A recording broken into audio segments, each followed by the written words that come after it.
This is 7 National News, and in our top story.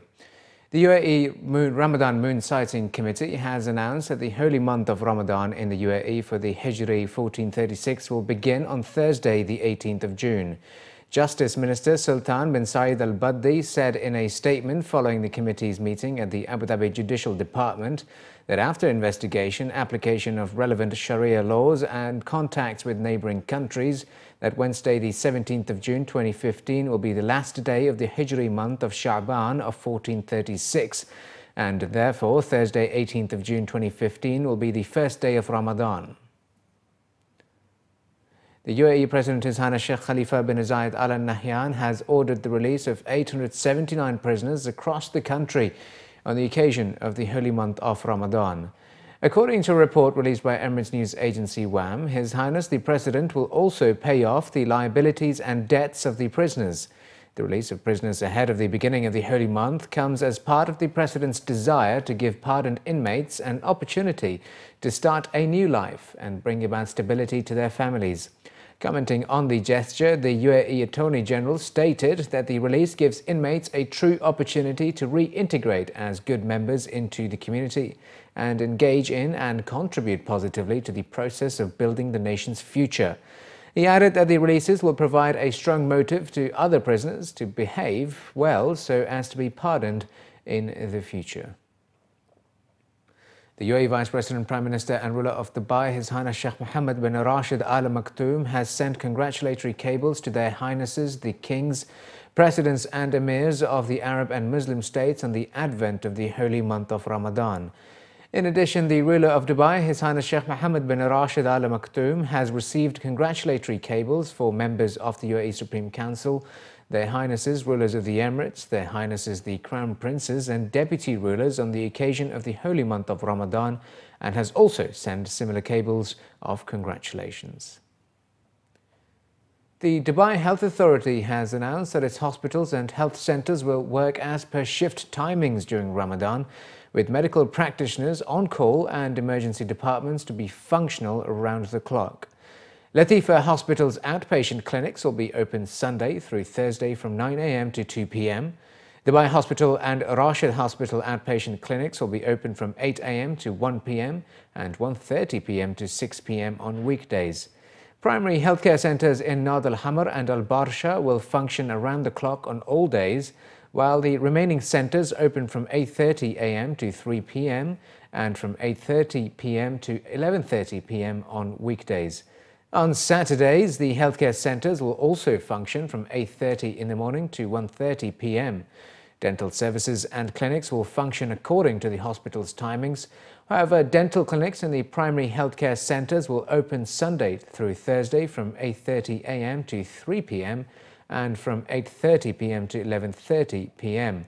As for medical fitness centres, the Al Muhaisna Centre will be open Saturday through Wednesday from 4:30 in the morning to 4:30 in the afternoon, and from 9 p.m. until 3 a.m. and open on Thursdays from 7 a.m. to 4:30 p.m.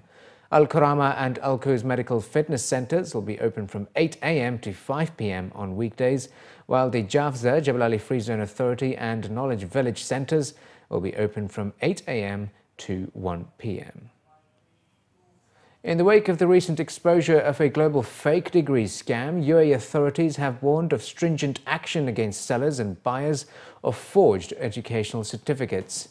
The Ministry of Higher Education and Scientific Research has called for stricter laws to penalise providers and buyers of forged certificates and warned residents of websites and universities that facilitate fake degrees. While the ministry has stated that it has no exact details of those who received degrees, there have been reports that claimed most of the 200,000 degree holders in the GCC were from Saudi Arabia and the UAE. The Ministry of Higher Education and Scientific Research will now work with the Ministries of Interior and Justice to draft laws that will ensure prosecution and severe punishment. They also added that all government departments and private firms should make it mandatory for job applicants to get their educational certificates verified and attested by the ministry before issuing them an employment visa. Most people buy fake degrees through virtual universities, according to ministry officials, and sometimes even approved universities sell degrees to candidates who do not meet all the requirements of their courses. Officials said applicants can cross-check with the website of the ministry for the list of international universities and institutions for e-learning recommended by the ministry.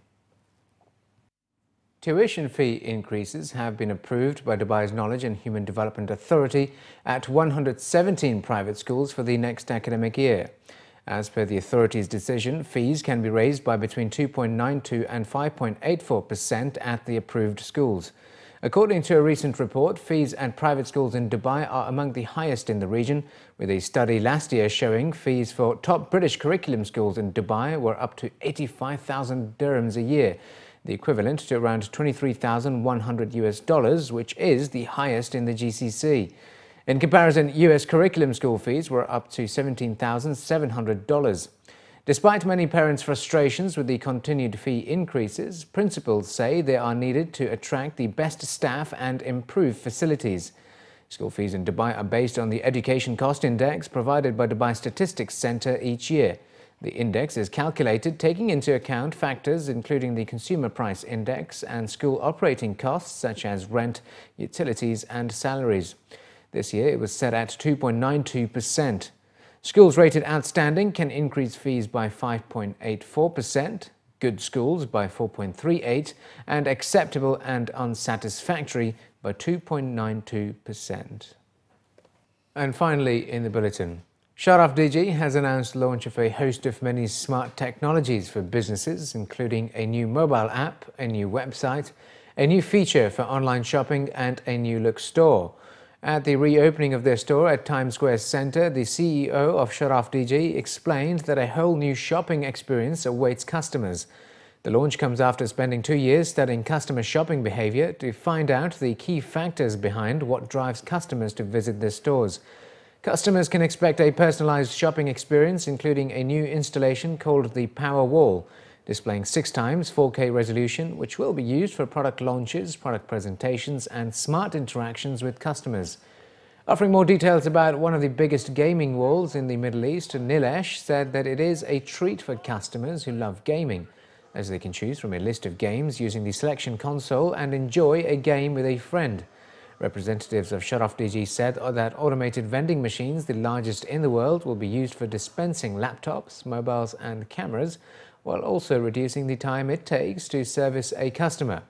Among other things showcased was a smart home experience which will help customers understand how they can watch their home from their smartphone, control lights and change colour of lights based on mood. Sharaf DG officials said that their new concept store will feature new amendments every few months to better customer experiences, unlike any other place in the region. The basic design of the store is basically to make the consumers, happy, and to make it easy for the consumers to shop and make them see experiences, right? What are the different experiences, basically how the technology is used, how the technology is showcased. Okay, that is what is the main. What we are doing right now is we are trying to bring experiences from the shows which are happening around the world, like Consumer Electronics Show, because a lot of people are not able to go to US or IFA Berlin. All these experiences, we go out of the country and we see these experiences, and we are telling the brands to get these experiences here so that these experiences can be exposed to consumers around the region.